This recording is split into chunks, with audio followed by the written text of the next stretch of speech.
వ్యాపారం లేదా కార్యాలయ ఒత్తిడి ఈ వారం మీ ఆరోగ్యాన్ని మరింత దిగజార్చుతుంది. ఇది మీ పనిపై పూర్తిగా దృష్టి పెట్టలేకపోతుంది. అటువంటి సమయంలో మీరే ఒత్తిడి లేకుండా ఉండటానికి ప్రయత్నించండి. ఈ రాశిచక్రం యొక్క స్థానికులు ఈ రోజు జీవన స్వభావాన్ని కలిగి ఉన్నారు. ఈ వారం మీరు ఒక రోజు మాత్రమే దృష్టిలో ఉంచుకుని నిర్ణయాలు తీసుకునే మీ అలవాటును నియంత్రించాలి. అటువంటి పరిస్థితిలో ఇప్పుడు మీ వినోదం కోసం అదనపు సమయం మరియు డబ్బు ఖర్చు చేయకుండా ఉండటం మంచిది. లేకపోతే భవిష్యత్తులో ఆర్థిక పరిమితుల కారణంగా 2 నుండి 4 ఉండవచ్చు. ఈ వారం కుటుంబ జీవితంలో కొనసాగుతున్న ఒత్తిడి కారణంగా మీ ఏకాగ్రత కరిగిపోనివ్వవద్దు. అటువంటి పరిస్థితిలో ప్రతి ఒక్కరి జీవితంలో ఒక చెడ్డ దశ వస్తుందని మీరు అర్థం చేసుకోవాలి మరియు ఈ చెడ్డ దశ మనిషికి ఎక్కువగా బోధిస్తుంది.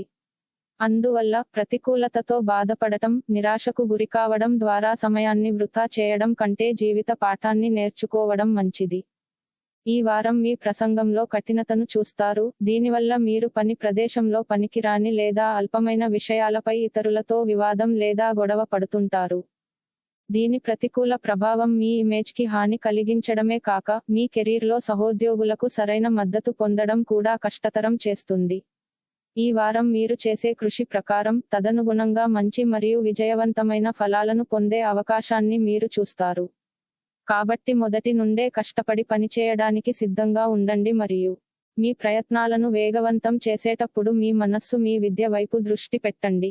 చంద్రుని రాశికి సంబంధించి శని 2వ ఇంట్లో ఉండడం వల్ల వ్యాపారం లేదా కార్యాలయ సంబంధిత ఒత్తిడి ఈ వారం మీ ఆరోగ్యాన్ని మరింత దిగజార్చవచ్చు.